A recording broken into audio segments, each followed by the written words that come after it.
Bonjour à tous, bienvenue dans la deuxième partie de la vidéo concernant le ZR-V. Du coup, dans cette deuxième partie, je vais me focaliser beaucoup plus sur l'aspect conduite du ZR-V. On a utilisé le ZR-V pendant une semaine avec les enfants et franchement, c'était vraiment pas mal. On a été agréablement surpris et ce sur plusieurs points.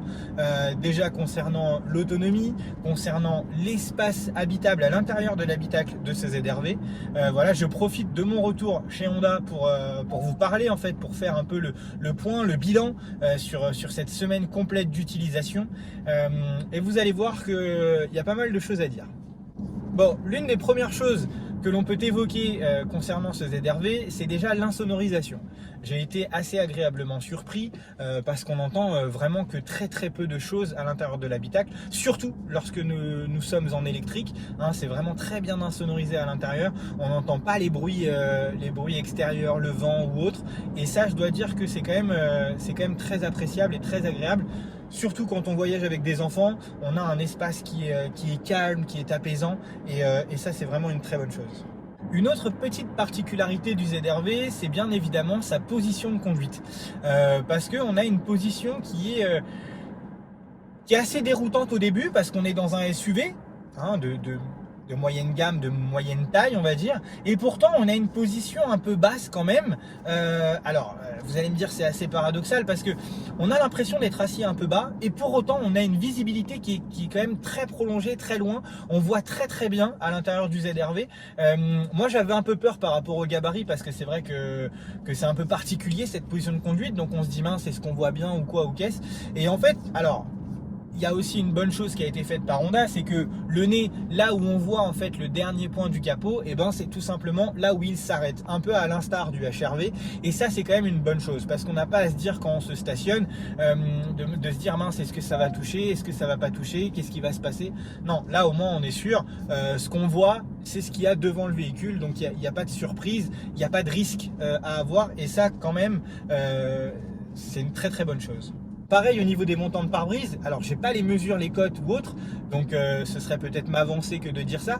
Pour autant, si vous vous souvenez bien, lorsque j'avais présenté la dernière Civic, nous étions avec monsieur Ishii Kotaro, qui nous avait expliqué que les montants de pare-brise étaient parmi les plus fins, et si ce n'était même les plus fins de la catégorie, ce qui du coup en fait avait un sérieux avantage en termes de visibilité. On avait beaucoup moins d'angles morts et beaucoup moins en fait d'éléments perdus hein, dans la vision, dans le champ de vision en tout cas, et j'ai un peu l'impression pour un SUV d'avoir des montants de pare-brise qui sont quand même extrêmement fins. Forcément ça augmente notre visibilité au volant de ce ZR-V. On va continuer sur les aspects un peu déroutants de ce ZR-V qui moi me plaisent beaucoup. C'est qu'on est sur un véhicule comme je le dis SUV, ok, typé SUV. On a une garde au sol de quasiment 27 cm, ce qui est quand même relativement haut hein. Et pour autant, même si on a une vue dégagée, on a cette impression de hauteur au niveau de la vision. C'est pas le cas quand on est assis, hein, c'est ce que je vous disais. Mais surtout, c'est absolument pas le cas lorsqu'on le conduit. Je m'attendais à avoir un véhicule forcément beaucoup plus entre guillemets bateau, un véhicule qui prenne un peu plus de roulis, puisqu'on a une garde au sol étant élevée, on a forcément un centre de gravité qui est beaucoup plus haut. Et pour autant, il y a un équilibre qui a été trouvé entre les suspensions et la taille des pneumatiques, parce que on a une suspension qui quand même reste un peu ferme, hein, je dois le dire, en tout cas moi c'est mon ressenti, mais c'est un peu la marque de fabrique de chez Honda, ça a toujours été un peu ferme, mais confortable quand même. Et je pense que le mix a réussi à être trouvé parce que on n'est pas sur des pneus taille basse. Hein, il y a beaucoup de SUV qui ont des grosses jantes avec des pneus taille basse, ce qui forcément n'aide pas pour le confort. Alors là, esthétiquement, c'est peut-être un peu moins joli. On est sur du 55. Oui, c'est un peu moins joli peut-être, mais en tout cas, ça nous permet de conserver un réel confort au volant de ce ZR-V, et ça c'est quand même un très bon point de pouvoir se dire que même si on a une garde au sol un peu élevée, on a un centre de gravité un peu haut, on a des suspensions un peu fermes, ce qui nous permet d'avoir une conduite, si on le souhaite, un peu dynamique, hein, sans pour autant avoir quelque chose qui soit complètement bateau, et on perd pas en confort. Voilà, il y a vraiment un mix qui a été trouvé par Honda, et ça pour le coup c'est assez plaisant quand même. Donc, je vais continuer à vous parler de l'espace habitable et de l'habitacle de ce ZR-V parce que c'est vraiment ça en fait qui m'a moi plu, hein, pour être tout à fait honnête, parce que quand on m'a annoncé qu'il y avait un nouveau véhicule qui arrivait chez Honda, je comprenais pas. Je me suis dit mince, on a le HR-V, on a le CR-V, qu'est-ce que vient faire le ZR-V dans l'histoire? Et en fait maintenant c'est l'inverse qui se produit, je comprends pas le HR-V, je vais vous expliquer pourquoi. Pour la simple et bonne raison, c'est que quand on m'a expliqué que le ZR-V se situait entre les deux, je me suis dit ok, très bien, c'est entre un peu plus grand que le HR-V, un peu plus petit que le CR-V, bon pourquoi pas. Mais en vrai, il y a une énorme différence. Alors j'exagère volontairement, bien évidemment, hein, vous vous en doutez, mais on a une vraie différence entre le HR-V et entre le ZR-V. Et vous allez me dire heureusement, parce que sinon, effectivement, absolument aucun intérêt de présenter et de produire ce véhicule. Bon, la différence, elle est notable, surtout sur la partie habitacle, un peu moins au niveau du coffre et du volume de chargement du coffre, même si on a un coffre qui est un peu plus grand. Je vous avoue que visuellement c'est pas si flagrant que ça. On a pu charger quand même pas mal de choses, hein. Pour ceux qui nous ont suivis au niveau de la story, on avait la poussette et on a été dans un centre commercial un peu à l'américaine pour charger, pour faire un peu des achats en lot. Voilà, et on a pu tout rentrer dans le coffre sans problème. Néanmoins, c'est vrai que sur ce type de véhicule, on s'attend toujours à un peu plus et donc on s'attend à avoir peut-être un peu plus d'espace au niveau du coffre. Bon, bah voilà. C'est pas forcément le cas sur le ZR-V. Néanmoins, au niveau de l'habitacle, on a un vrai gain. C'est-à-dire que en fait, le volume qui a été gagné et si je puis dire la différence de taille qu'il y a entre le ZR-V et le HR-V, eh ben, on a gagné sur vraiment de l'espace habitable utile. C'est-à-dire qu'on est beaucoup moins étriqué dans l'habitacle par rapport au HR-V. Le HR-V est peut-être plus intimiste, si je puis dire, mais en termes de conducteur, au niveau du passager, on a quand même beaucoup plus de place. Et comme je vous dis, on se sent un peu moins étriqué, un peu moins étouffé. Mais là où la différence, est la plus notable, c'est vraiment au niveau de la banquette arrière. Et je vais vous dire pourquoi. Parce que dans le HR-V, si vous vous souvenez bien, pour ceux qui ont regardé la vidéo, pour les autres, je vous invite à aller la regarder, on avait cette problématique de se dire, on a 4 vraies places, très confortables. Au niveau de la banquette arrière, on avait vraiment 2 assises bien distinctes et une place centrale qui était plus une place de dépannage. Plus une place de dépannage qu'autre chose, excusez-moi. Et ben là sur le ZR-V c'est pas du tout le cas. Si vous avez regardé la première partie de la vidéo où je m'assois au milieu, on constate bien que même si je suis assis au milieu, et ben on a vraiment 2 places bien distinctes de part et d'autre. Et ça c'est quand même vraiment fort. Parce que au moins, et ben ça se justifie. On a vraiment 5 vraies places. Et 5 vraies places, pas de dépannage. On a 5 vraies places où on peut se dire, on fait de la route. Nous, on était à 5 dans le véhicule. On a fait de la route, on a fait beaucoup de kilomètres pendant notre semaine d'essai. Hein, on a fait encore une fois quasiment 1000 km pendant notre semaine d'essai. Et on a fait du coup des kilomètres à 5. Et c'était confortable, il n'y a pas eu de soucis particuliers. On n'a pas rencontré de problématiques particulières. Donc ça c'est déjà un très bon point, c'est-à-dire qu'il y a vraiment un effort qui a été fait de ce côté-là, de se dire ok on fait un véhicule un peu plus grand mais un peu plus petit que le CR-V, mais on y trouve vraiment un intérêt et il y a une utilité, c'est-à-dire on a vraiment, voilà, on gagne en volume, on gagne en place et surtout le fait que le ZR-V soit un peu plus prolongé sur l'arrière, moins esprit coupé comme peut l'être le HR-V, et ben quand on est assis derrière, on a, comme je vous l'ai dit dans la première partie de la vidéo, on a moins en fait cette sensation d'avoir le montant là qui vient un peu au niveau de notre tête et de se sentir un peu étriqué même quand on est à l'arrière. Et ça c'est quand même un vrai plus, en fait un très très bon point qu'on peut attribuer sur ce ZR-V. J'ai profité de mettre la deuxième caméra pour voir un peu au niveau du tableau de bord si vous arrivez à voir ce qui se passe. Donc vous avez vu, hein, le cerclage est réapparu. Quand on met le régulateur, hop, le cerclage disparaît et on a nos informations de conduite. Voilà, donc je suis à 5,6 litres de consommation. Comme je vous le dis, hein, dès que je fais de la grande route, c'est ce que je fais en conso. Là, 5,6 litres de moyenne. On a différents affichages que l'on peut mettre, la navigation. Voilà, donc la navigation, on peut également la répercuter au niveau de l'affichage tête haute. Et oui, parce que ce ZR-V, je vous en ai pas parlé, mais dispose de l'affichage tête haute. C'est quelque chose qui n'était pas forcément arrivé chez Honda, l'affichage tête haute. Là, on l'a sur le ZR-V. C'est assez agréable. Alors, il est assez simple. On a l'information de vitesse, on a les aides à la conduite. On peut du coup mettre aussi l'alerte au franchissement de ligne avec l'aide au maintien dans la voie. Ce qui fait qu'en fait, c'est matérialisé par 2 lignes blanches qui vont se mettre en verte dès qu'on va avoir besoin, en fait, voilà, hop, ça se met en vert comme ça se met sur le combiné d'instruments, et qui vont se matérialiser en orange dès qu'on va en fait franchir la ligne sans mettre le clignotant. Voilà, donc là ça va nous avertir qu'on est en train de franchir la ligne. Donc ça c'est plutôt pas mal de l'avoir en fait au niveau de l'affichage tête haute. Ça permet de rappeler qu'on a utilisé l'option d'aide à la conduite. Donc ça c'est un très très bon point, et ça permet de nous dire d'être vigilant, hein, parce qu'on a vraiment un affichage qui se met à ce niveau là. Donc vous allez me dire, ça existe sur beaucoup de voitures. Oui, j'ai un de mes clients qui m'a prêté beaucoup de fois son RS4 qui est de 2018, et sur le RS4 c'est déjà comme ça.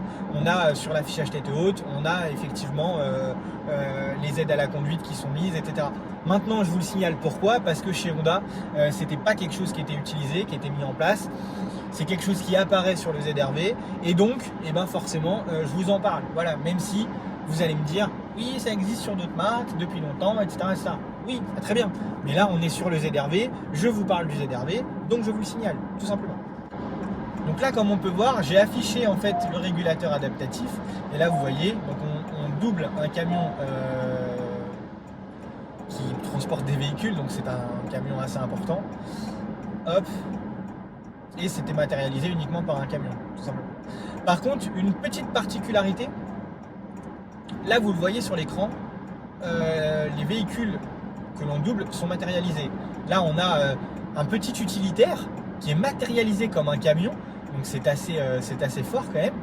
Mais surtout, une chose se passe, vous avez vu, ça a disparu. Ça a disparu pourquoi? Parce que j'ai freiné et que le régulateur de vitesse s'est coupé. Ça veut dire quoi? Ça veut dire qu'en temps normal, lorsque l'on roule, si l'on n'utilise pas le régulateur de vitesse, les véhicules ne sont pas matérialisés. Voilà, donc ça c'est quand même, je ne sais pas pourquoi, je vais poser la question. Alors est-ce que c'est parce qu'on n'a pas l'affichage avec les barres et donc on manque de place pour matérialiser? C'est possible. Alors dans ce cas-là, je vais faire un essai. Hop, on va aller dans les paramètres, tac, hop, et on va mettre les jauges en barre. Voilà, et donc on va voir si voilà, et ben non, ça change rien, c'est à dire que là, même si on a les jauges en barre, hein, comme je vous ai montré dans la première partie de la vidéo, ça ne change absolument rien. Si le régulateur n'est pas activé, on n'a pas matérialisé sur l'affichage les différents véhicules qui se trouvent devant nous ou à côté de nous. Donc ça, est-ce que c'est parce que la caméra se met en route uniquement quand on enclenche le régulateur? Ça veut dire qu'on n'a pas de caméra permanente. Ça, c'est une possibilité. Donc je vais poser la question pour avoir l'information. Mais c'est vrai que c'est quelque chose que j'avais remarqué et que je voulais vous signaler. Alors après, moi j'aime bien aussi, c'est cette petite animation du ZR-V qui est sur l'écran central, où lorsqu'on met les clignotants ça s'affiche, lorsque les phares sont allumés c'est pareil, on a le faisceau lumineux des phares qui est matérialisé. Voilà, c'est des petits gadgets qu'on avait déjà sur la Jazz, qu'on avait sur la Honda i, etc. C'est des choses que moi j'aime bien, qui a été conservé, et, voilà, c'est des trucs qui peut-être anodins pour certains, mais c'est des petits détails qui font que ça nous pousse un peu à nous dire que c'est bien ou c'est pas bien. Donc je vais juste remettre l'affichage en rond parce que moi clairement j'aime pas l'affichage. Alors on va essayer un truc. Là j'ai mis affichage des jauges avec le régulateur qui nous cache les jauges lorsque l'on enclenche le régulateur. Je vais essayer de voir si je le mets en mode permanent. Donc là je les ai mis rondes permanent. Est-ce que lorsque j'affiche le régulateur, eh ben non, voilà, on a largement la place, même avec les jauges de mise, on a largement la place d'avoir les véhicules matérialisés. Donc c'est juste que la caméra n'est pas permanente lorsque le régulateur n'est pas enclenché, et ben la caméra n'est pas permanente et elle ne détecte pas les différents véhicules qui sont matérialisés à côté de nous. Alors il faut savoir que les véhicules, comme vous pouvez le voir sur l'écran, qui sont matérialisés sur votre trajet. à côté de nous, le sont une fois qu'elles sont sorties de notre angle mort.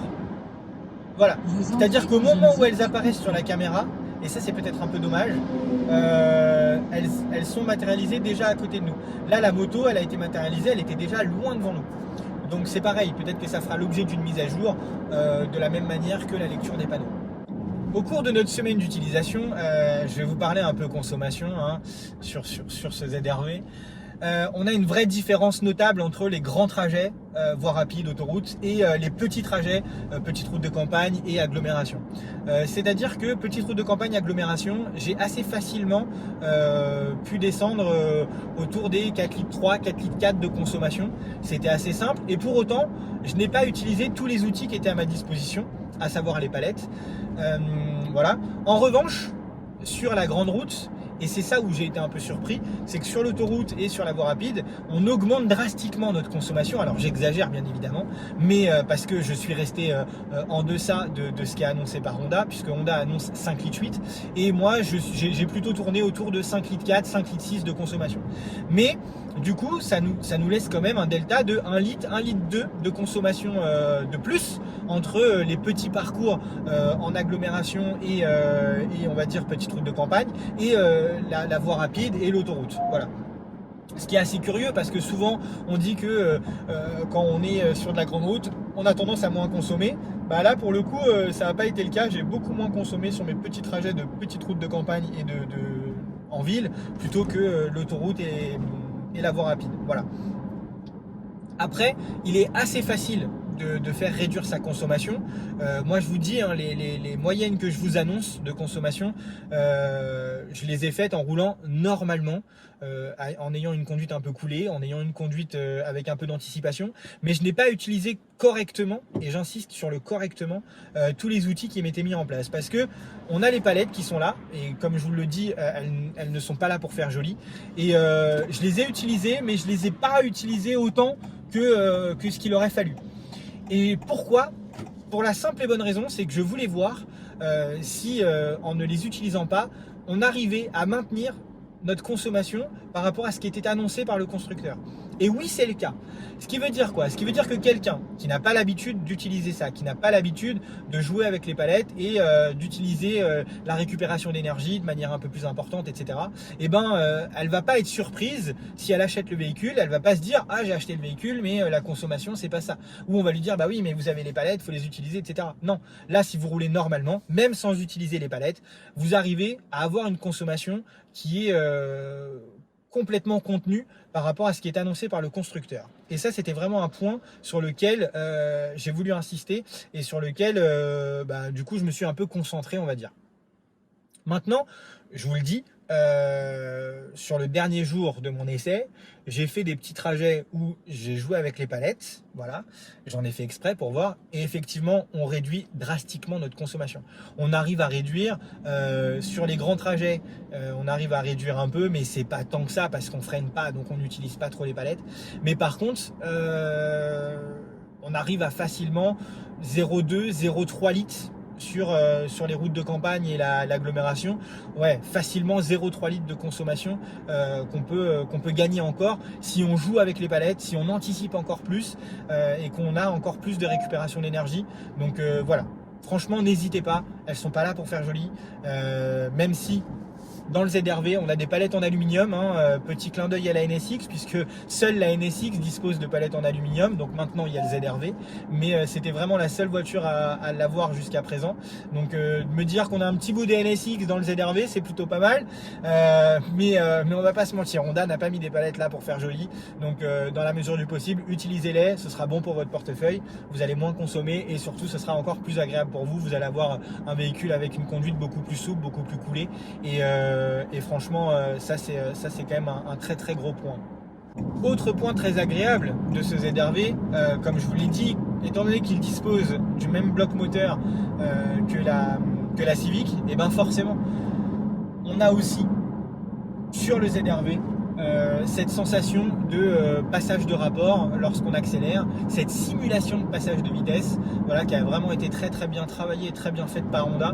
Et donc quand on accélère, on n'a pas cette sensation de moulinage qu'on peut avoir sur une boîte CVT traditionnelle ou sur toutes les autres boîtes CVT. Alors c'est écrit iCVT.